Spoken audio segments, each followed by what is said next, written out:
when I first started working with Coco, here in the beginning of the session, really all we did was we worked on conditioning the clicker.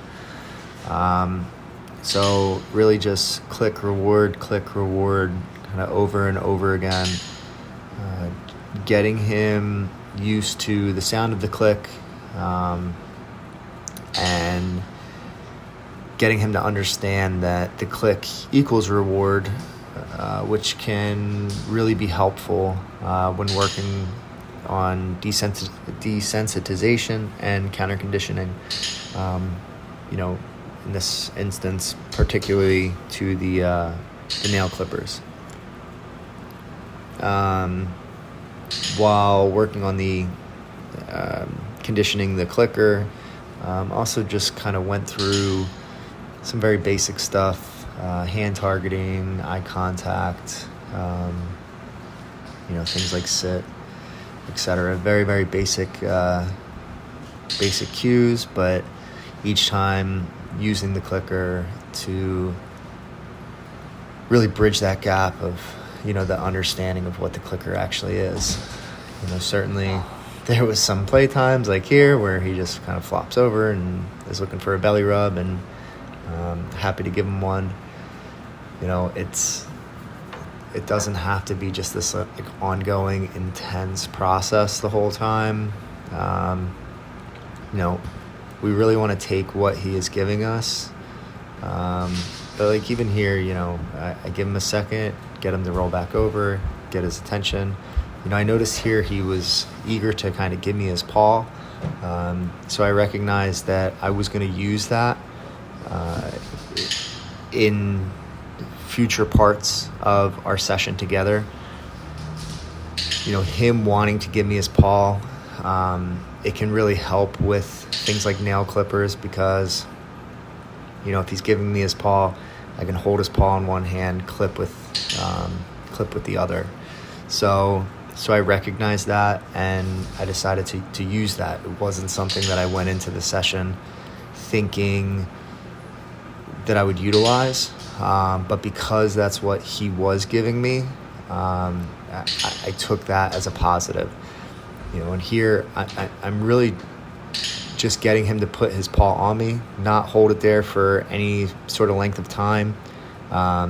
Just when he gives me his paw and puts it on my hand or my arm, clicking and rewarding to, again, create that positive association and build on these tiny little steps, all working up to eventually, getting to actual nail clipping. But there's all these little tiny steps leading up to it. So again, this was the beginning of our session, really just working on conditioning the clicker, seeing what Coco was willing to do and willing to give me, working through a lot of basics, getting him to come to me, sit down, etc.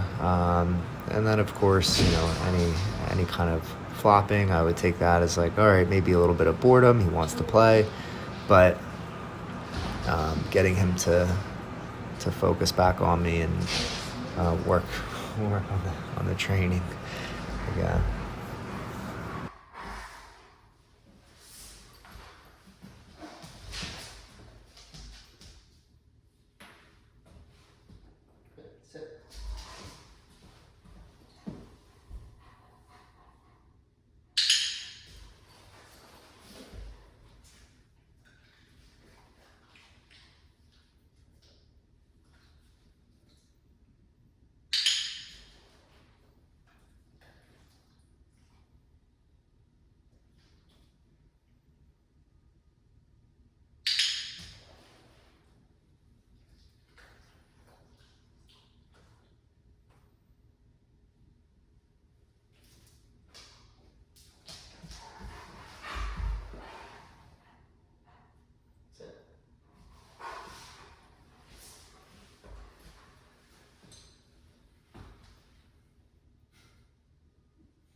after spending some time conditioning the clicker and just kind of going through basics, because you want to work on the muzzle, I brought that out. I figured that the nail clippers is going to be more stressful for him. So I decided to work on the least stressful thing first, which was the muzzle. We spent a few minutes on it, really just dropping treats in the muzzle and having him, eat the treats out. Eventually I did clip in the muzzle, for a second while he was still getting the treats, just to kind of get him used to that sound. And then after working on the muzzle, really just kind of giving him a little bit of a break, having a little bit of fun, some belly rubs, nothing serious, just taking a break from the training, because we are kind of, within the hour. It is really intensive. It's a lot for a dog. So just wanting to give him some time away from it. Some belly rubbing, a little bit of play, give him that time away from the training, keeping the session short. Here I'm even, just touching, trying to get him used to touching his paws and things like that. But nothing all that intense.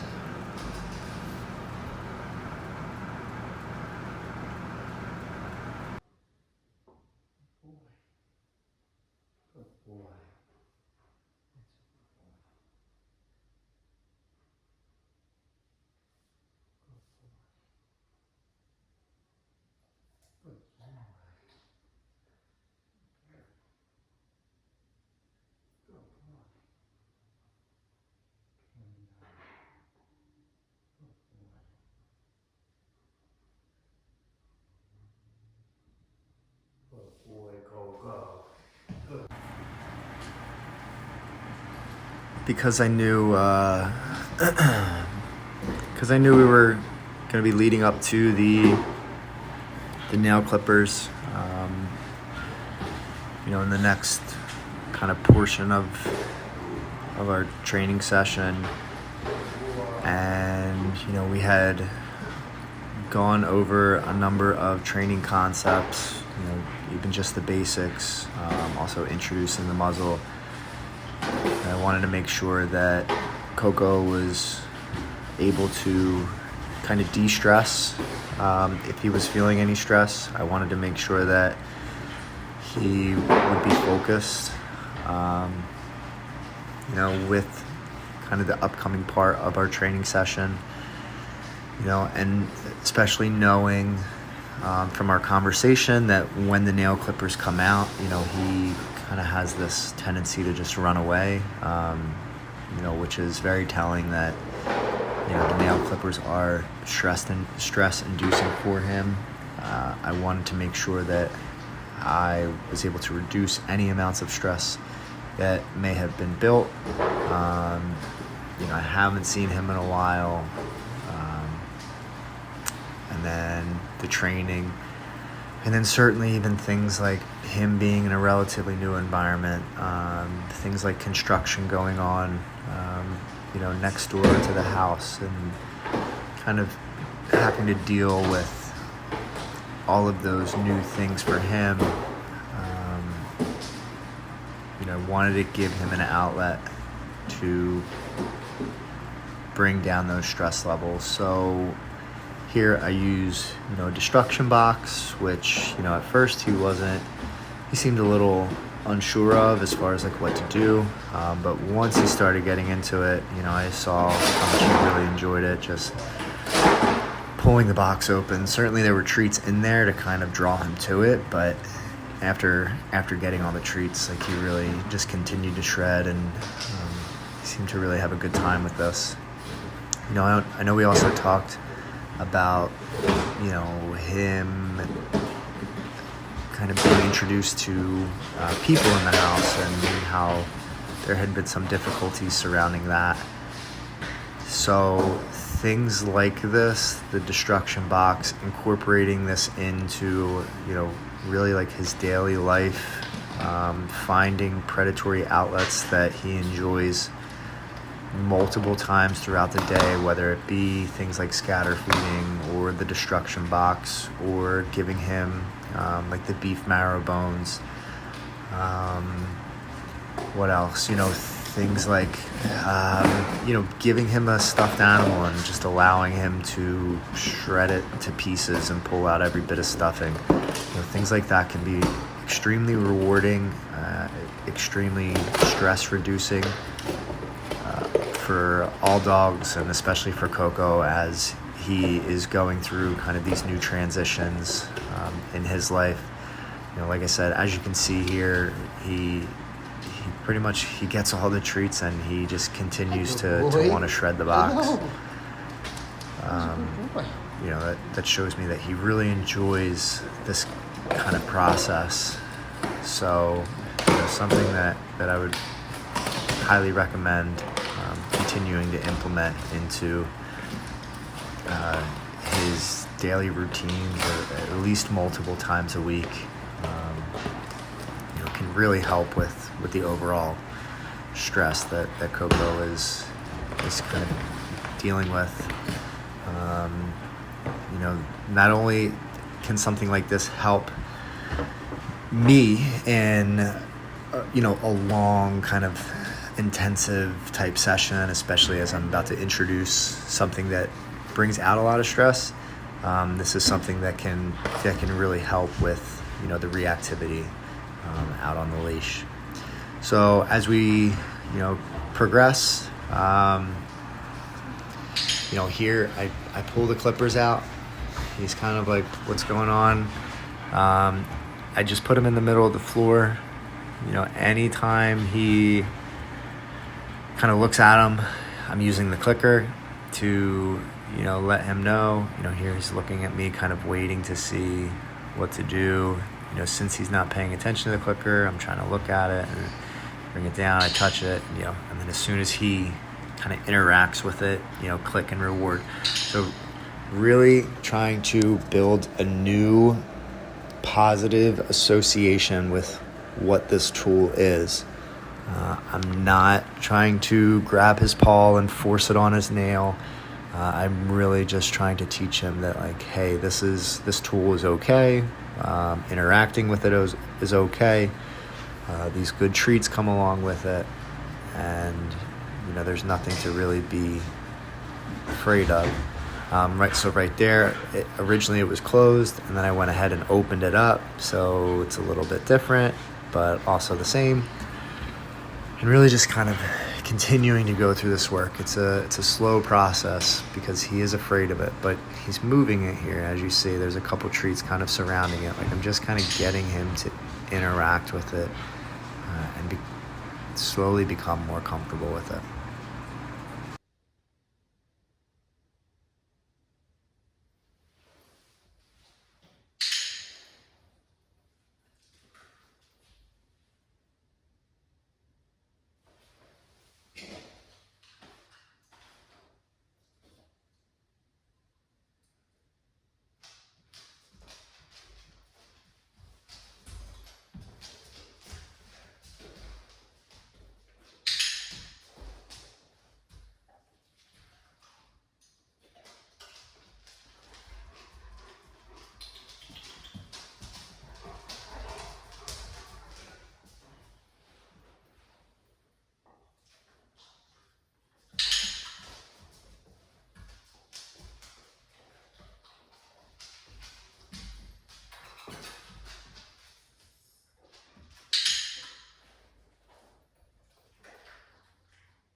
So the next step is, of course, picking him up. And as soon as I pick him up and kind of present him, you see him step away.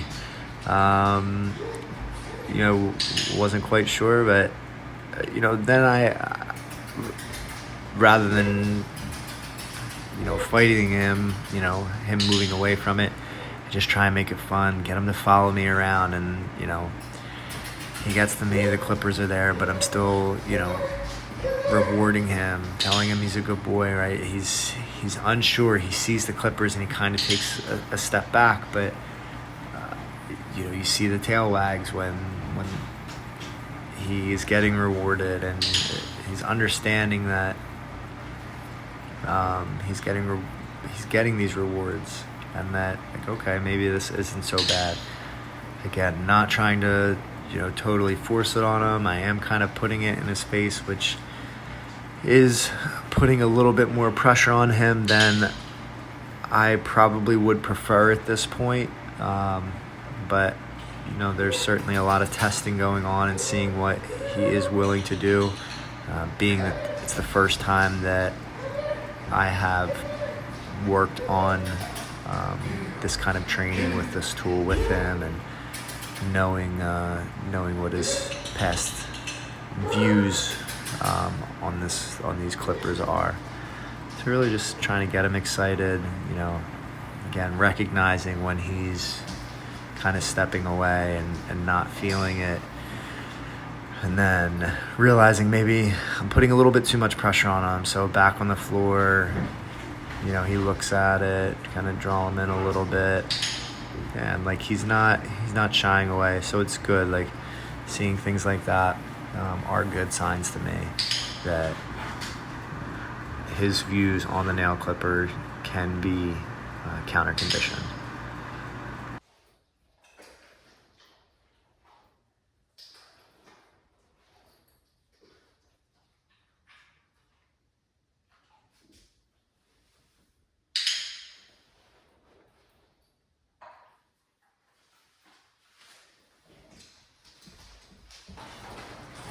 Knowing that pulling out the nail clippers was a bit much for him, I then went and grabbed a couple pieces of the destruction box that were still kind of big and just played with him.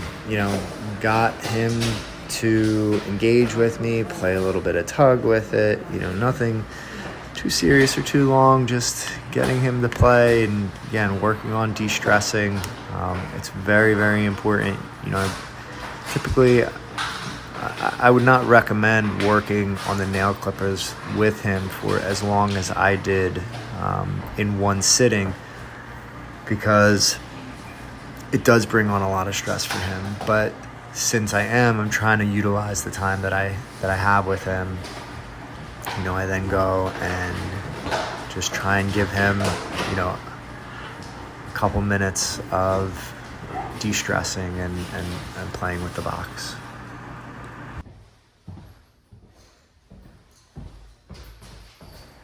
Now from here, I clean the box up, and nail clippers are back on the floor, like right where we started again.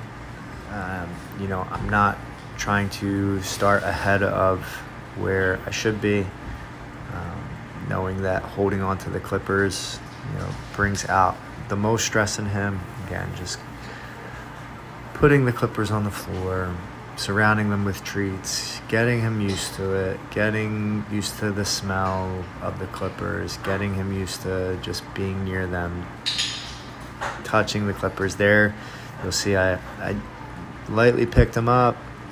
I moved it towards his foot as he was already eating some treats, and I actually touched the nail clippers to his feet. Now, he also didn't seem to love it, which is a big part of the reason why he walks out of the room. But then he comes back. He's a little curious. He sees me holding the clippers. He's unsure throughout this process, but he does keep coming back. He doesn't just totally run away.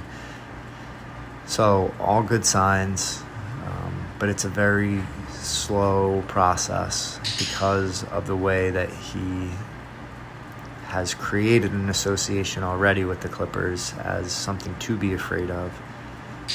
It's a very slow process. I'm testing him. I'm seeing what he will give me. I'm not necessarily going through any sort of training plan at this point because I'm just trying to understand what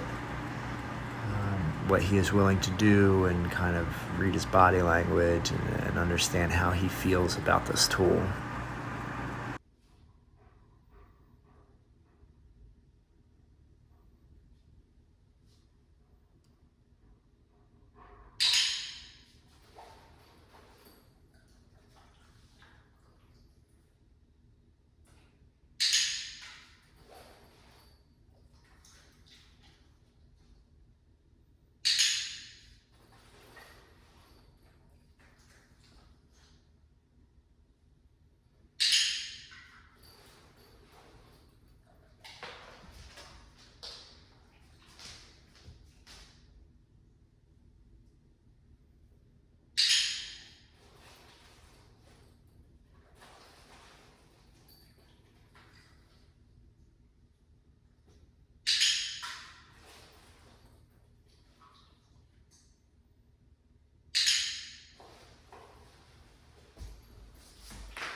As we're continuing to progress, he's giving me some good signs.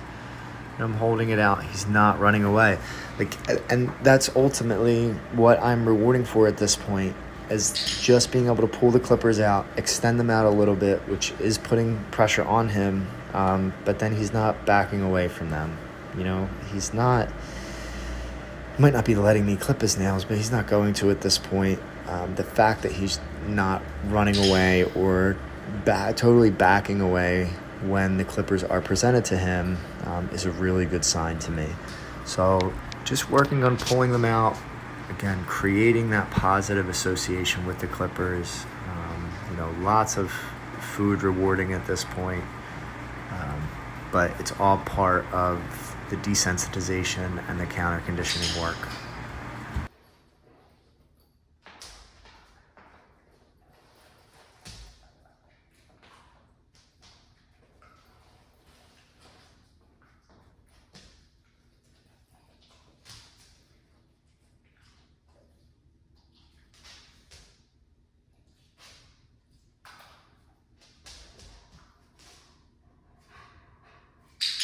Good boy.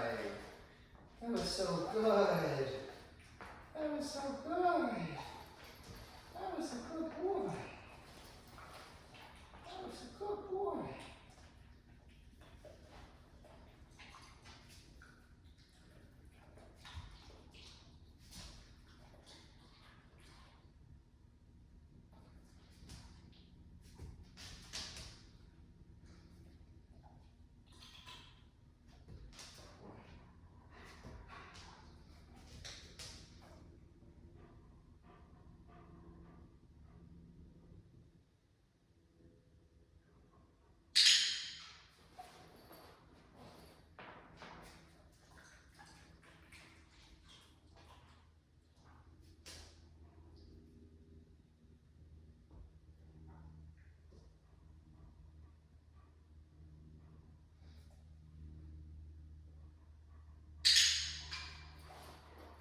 Then here, as I realize, okay, like I am probably putting too much pressure on him. We've been at this for a while.